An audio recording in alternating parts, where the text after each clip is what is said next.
আসসালামু আলাইকুম গাইস। তো আপনাদের মাঝে নিয়ে আসলাম আরেকটা মিনি ব্লগ নিয়ে এসে পড়লাম। তো এটা হচ্ছে আমার দাদার নতুন একটা আইডি। তো সবাই পাশে থাকবেন আর আমাদের সাপোর্ট করবেন। তো এটা আমাদের দ্বিতীয় ব্লগ। আমাদের চ্যানেলে আরেকটা ব্লগ আছে, যেদিকে আসবেন সবাই। আর আমরা বাড়ির পথে যাওয়ার সময় আমি আর আমার দাদা, আমি সামনে বসে আসছিলাম, তখন আমি এই ভিডিওটা করেছি। তো তো এখানে আমাদের নাকি একটা বিদ্যুৎ টাওয়ার আছে। তো তো আপনাদেরকে দেখাবো বিদ্যুৎ টাওয়ারটা। মানে জায়গাটা অনেক সুন্দর, যদি কেউ আসেন তাহলে বুঝতে পারবেন। আর যাদের বাসা এখানেই তারা কমেন্ট বক্সে জানিয়ে যাবেন। তো এই যে এটা হচ্ছে বিদ্যুৎ টাওয়ার। দাঁড়ান আর একটু সামনে, এই যে এখানে হচ্ছে আমাদের বিদ্যুৎ টাওয়ারটা।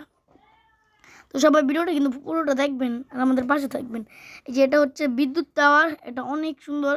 আর এটা সাইডে একটা জায়গা আছে, তো আপনাদেরকে পরের ব্লগে দেখাবো। তো আশা করি সবাই ভালো থাকবেন, সুস্থ থাকবেন। আর আমার দাদা দাদা একটু আসসালামু আলাইকুম দিয়ে দাও। সবাইকে আসসালামু আলাইকুম রহমতুল্লাহ বরকাতু। তো আজকের মতন এখানেই, সবাই পাশে থাকবেন, সুস্থ থাকবেন। আল্লাহ হাফিজ।